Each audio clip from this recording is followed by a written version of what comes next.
Hello and welcome to the Patreon exclusive edition of Black, White, and Red All Over. I'm Victor Dandridge. Ryan Seymour. And I'm glad that I can speak this time. Hopefully that got edited out. If it didn't, well, then you get it. So, on this week's episode, we are going to do Jook Joint number 1 from Image Comics. Yes, and this is a book this is a week. If you don't know what else came out, Magic Order came out, Cosmic Ghost Rider came out, Batman came out. Yes. What else was in our normal pile? Oh, gosh. I mean, there was a ton. We got some Aftershock titles that dropped, some new ones, some very strong ones. Yeah. But we decided to take a turn. It's a very special book. Yes, yes. T. Franklin is the writer. Aletha Martinez is the artist. And that's literally why I picked it up. I've met Aletha, so I associate with her. I'm peripherally friends with her, I'll say. So seeing her name, prop up on this one, I'm like, well, let me check this out. Let me see what she's doing, especially being that this is an Image book and not one of her self-published titles. Definitely look her up and see the other stuff that she's created, because she literally does everything herself. I mean, printing the book, binding the book, the whole nine. Check her out. But this is an interesting title. Yeah, because this is one that I had ordered fairly heavily on, basically because I think Image had solicited as like a supernatural horror type thing, and that's words that make me that speaks to you. I mean, but you open up this book, page 1. It has a trigger warning. I mean, we're talking black page, red lettering, trigger warning.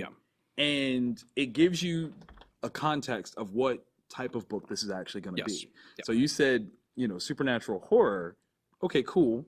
We get into that. Not a problem. And then the particular acts of violence that are listed here are unsettling. Right. And it's also then backed up with contact phone numbers and websites and statistics about people that are affected by these things. And this caught me off guard. Like, I'm not even gonna lie. It's not something that I've ever mentally been prepared to, like, just run into, like what am I gonna now read? Right.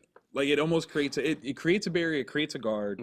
As I said in the other episode, that I was afraid that it would actually prevent people from wanting to actually read it. If you read this and you go, oh, SJU Dubs are about to, do another story,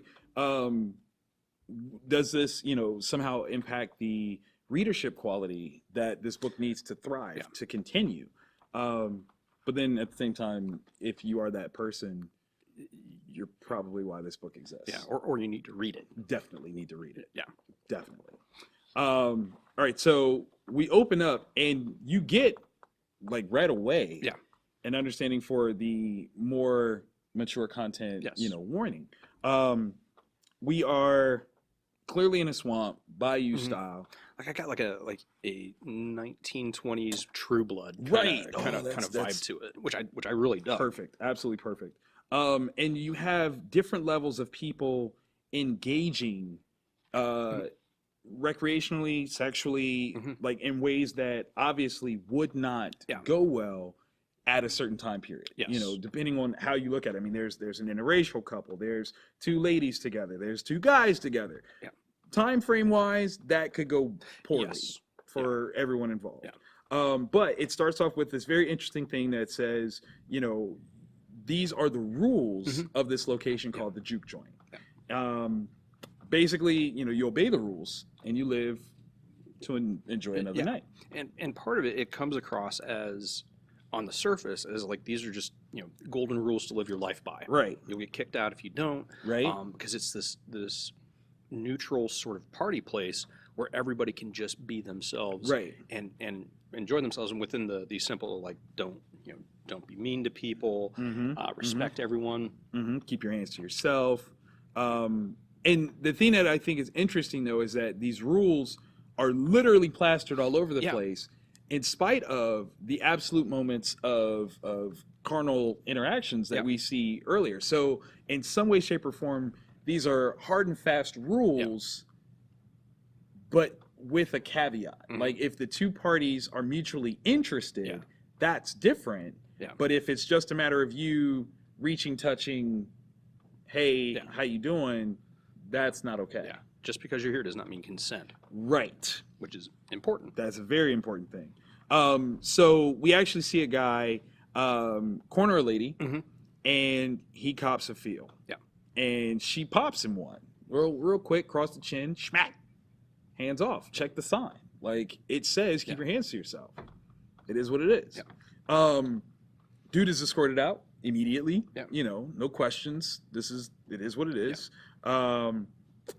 And while he's outside, she reapproaches him. Yeah, and he's like the way he's acting and talking is so presumptuous. It's like, oh yeah, you really do want me, right? Blah blah blah. Blah. You're just putting on airs. Yeah, dismissive, misogynistic, and this is the point where I realized these rules aren't just high concept. No. This is also where the supernatural horror aspect comes in. Yes. This lady dislodges her jaw. Yeah. Right? She goes in and she asks dude to kiss her. Yeah. He puckers up. She dislodges her jaw and rips off his lower jaw. Yeah. And I love the line, the panel after. You see what he looks like without his bottom jaw. I actually like your smile better, Sebastian. It's so messed it's just up. Like throw That's it there. So messed up. It all started because he used that line, you should smile. Yeah. Guys, for the record, that's a terrible line. Yeah. Don't do that. Don't. Just don't. Yeah. If you have, and I'm sure I have even, hey, you should smile. Everything's okay. You know, cheer up. I'm sure that's what your point is. Find another way. Yeah. Find another way. That's it. Dude he's in shock. Like he doesn't know what just happened to him. He just has bottom jaw ripped off. Right. His tongue is just dangling. Blood everywhere. It's bad.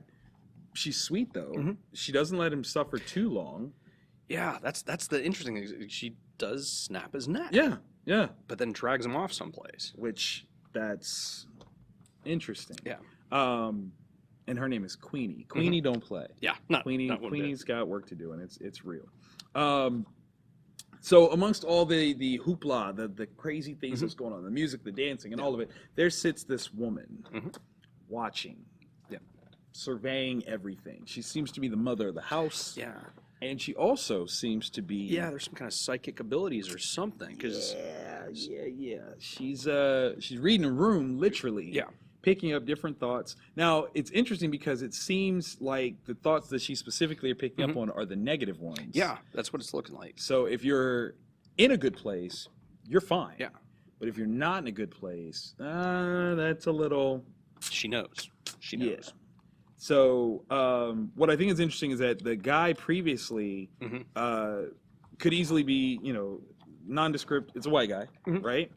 This is not just limited to that sort of intentions with this book. This woman, let's see, do we get her name yet? A brief snippet of her past. Not yet, no. Okay. But little flashback of a time when she was less powerful, I would assume. Yes. And man, how she has definitely overcome that one. Yes.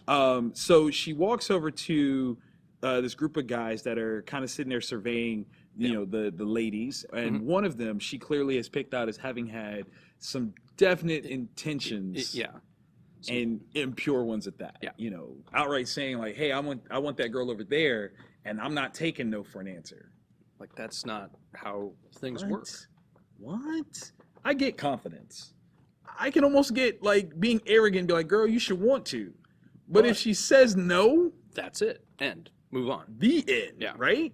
The more you let something like that crisscross in your Bearingscape, you get what you get. Yeah. And so this sweet lady comes over and she's smooth, man. Yeah.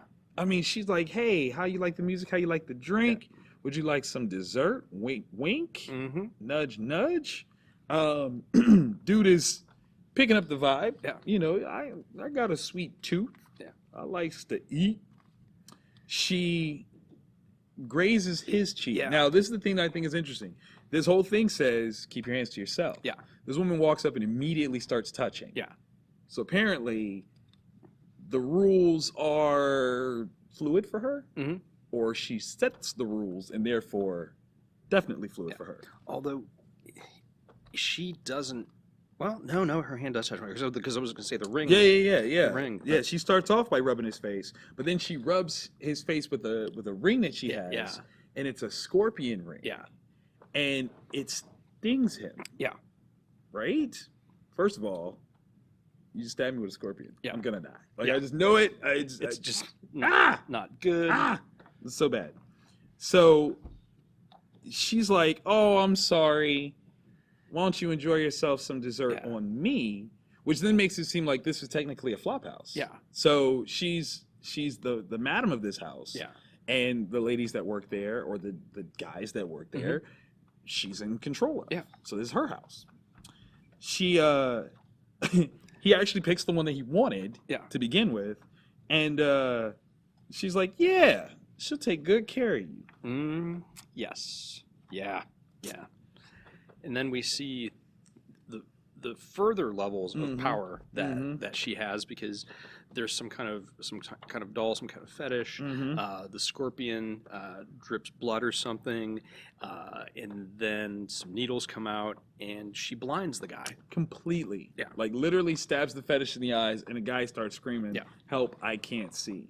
Well, that's what you get for looking the way you were looking. Yeah, and then the dance. Like it's just. This is a great page. Like I feel like there was so much joy to this page where this woman Mahalia is dancing out, so filled with magic and love and enjoying herself.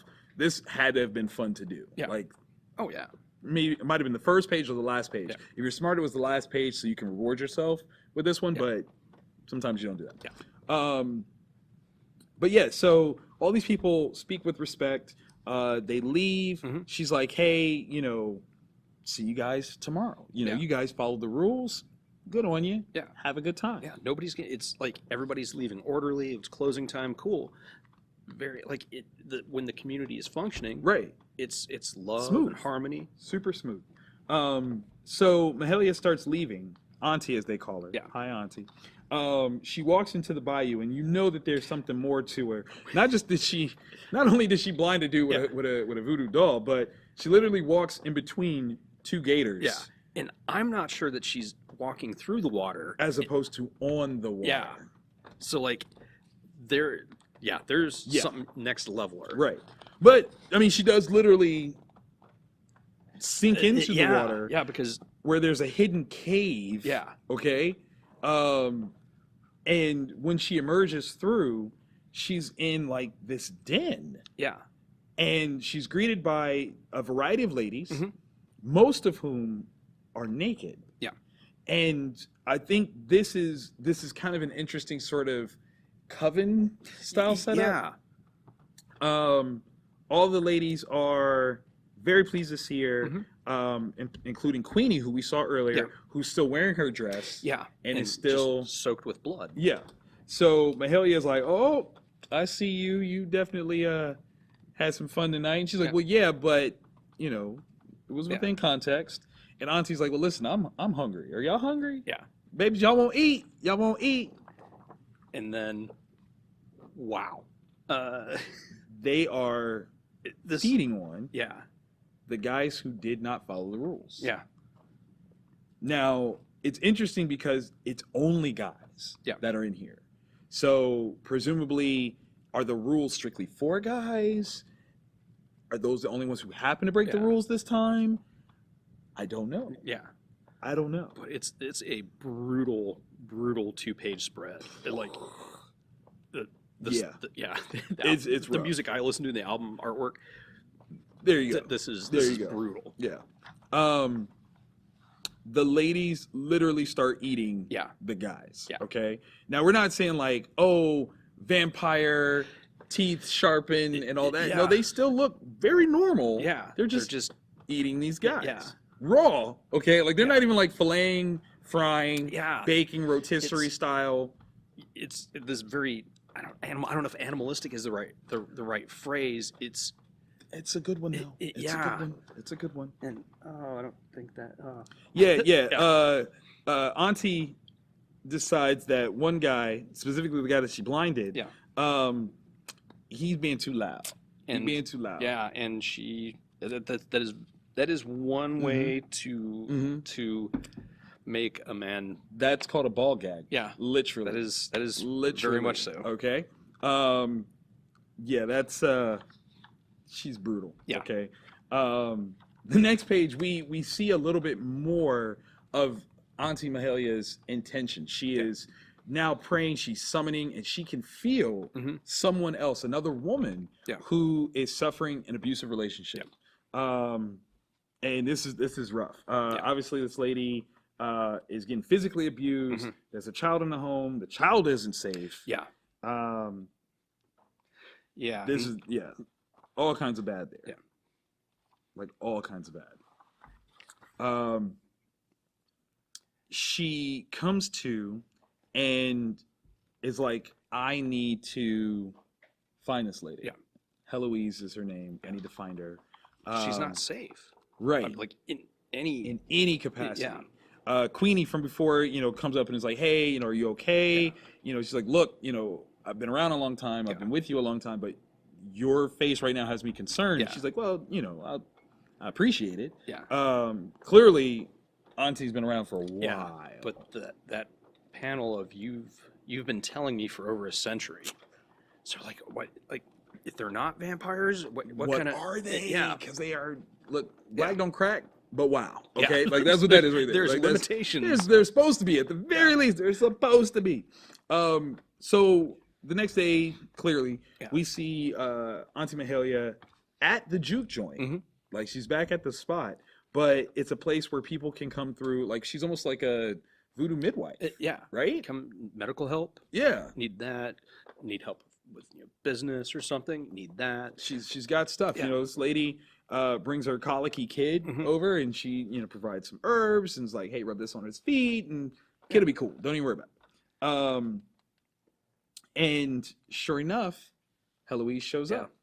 Now, what I think is interesting is there's a transition here. Now, this is me being a writer, and perhaps I'm being a little too nitpicky. The last page ends with Heloise must find me today. I feel like there should have been a little bit more of a she will come see me today. Like it's more of a declaration as opposed to something that's more like an aspiration. Is that weird? No. Okay. No. Yeah, because it just seemed like, so by the end of the next page, Eloise does show up. Yeah. And so it seems like somehow it should be better intimated that Mahalia has called her or some way, shape, or form has brought them together.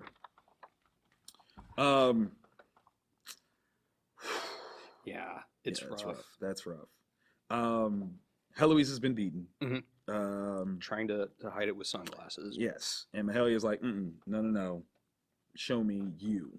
And I think that's powerful. Yeah. And then this page gets even more powerful where Mahalia says, I want you to say something with me.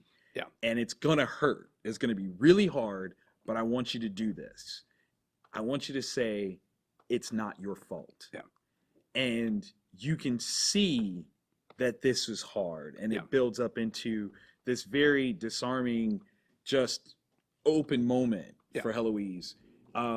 That's a beautiful page. Like I have to admit, like emotionally, that's it right there. That is it. And so then we get to why Heloise is here. Yeah. Does this make Heloise a bad person? I don't know. I don't think so. Like that, because we would have to say like the Punisher's a bad person, right? She's definitely been wronged, right?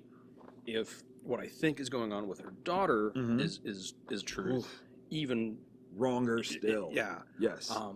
But there is an evolution. There's from where she's kind of like where she was at the beginning, where she doesn't want to say this is my fault. Right. It's kind of the similar sort of progression here, where she just wants her husband to leave. Right. And then, but it goes from I want to be safe, I want him gone, to I want you to kill him. Mm-hmm. Now, see, this is where, okay, going back to what I said about me being a writer, I feel like with that level of I don't know, forced candor, like Heloise doesn't want to necessarily go there right away. Yeah. So I feel like the notion that if Mahalia had called for her and made her come in, that would make sense as to how we get to that place. Yeah. Because otherwise, the coincidence of her coming in and then having this conversation seems a little too quinky dinky. Yeah. For me. you get it though. Like you Yeah. absolutely understand. So ultimately, like she pushes for Heloise to make this claim. So it's like, okay, you have to say what it is that you want. Yeah. And she gives her a bag of protection. If you believe in any Wiccan ideas, a bag of protection is so that people can't enter a space with negative intent. Is not to be trifled with. Like that's a fact. And Heloise is still, she's conflicted with where she wants to go with this. Does she really mean that she wants her husband dead? Yeah. I mean, as she says, it's a life over. Right. Like, but at the same the time, father of her child. So Mahalia very wisely says, "Look, the choice is yours now. Like you have the tool that you need. Yeah. It's up to you on whether or not you want to use it. Like that's just it. Boom. She makes that decision. She does. Jean-Pierre will harm my daughter no more. No more. And it's my daughter. Mine. Like she makes that definitive cut. And I think that's kind of where, again, more of my question in terms of what Mahalia's role here is. Yeah. Is she actually pushing for this to happen because she felt her, her dismay? Yeah. Is she a sort of a very aggressive guardian angel sort of thing? Yeah. Because my question is are these really Heloise's words, or is it an idea that's been accepted? So she puts up this bag of protection over the window, and you can clearly see what is outside that window. And I think that's very, very important. That's a very smart place to set it up. But later on that evening, Jean-Paul shows up. Yeah. Definitely aims to put hands yet again. Presumably because dinner's still not ready this time. Yeah. And he goes towards the daughter's bedroom. Yeah. And Heloise runs towards him. And he's not there. No. Giselle is sleeping soundly. Soundly. But there's now something. There's blood on the lamp, on the curtain, on the window pane itself, and then there's something else behind the window that wasn't there when the bag was hung. It is like a person-shaped tree. Yeah.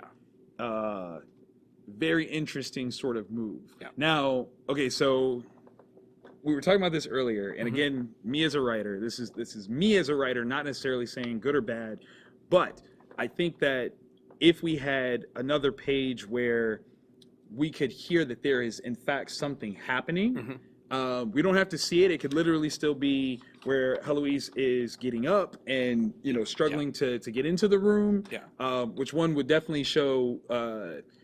I mean, not to make it like you don't want to say like abuse porn or anything like that, but to show that he did in fact hurt her. So it takes her a second to get up, but by the time she gets into the room, something has happened that she can't stop. Her immediate fear, like if you hear sound effects, her fear is that it's her daughter. Yeah. But when she gets in there, her daughter is sound asleep, and then this happens. I think that hits you even more. The other thing, and this is kind of a weird one, is that where the caption box is on this one covers up where the bag of protection would be, so we don't know if it's still there. Yeah. I don't know if that was done on purpose or not. Yeah. Kind of interesting. Right. This is an interesting one. Yeah. And in the final page, yes, where there would be a letters column in future issues potentially, is a letter from T. Franklin, the writer, and it is a very touching. She's very candid about certain aspects, and is looking to build a community in terms of if you're not alone and you can reach out and whatnot. And that's important. A lot of times, people find themselves in these situations and they stay there because they don't believe that there's anyone that can help.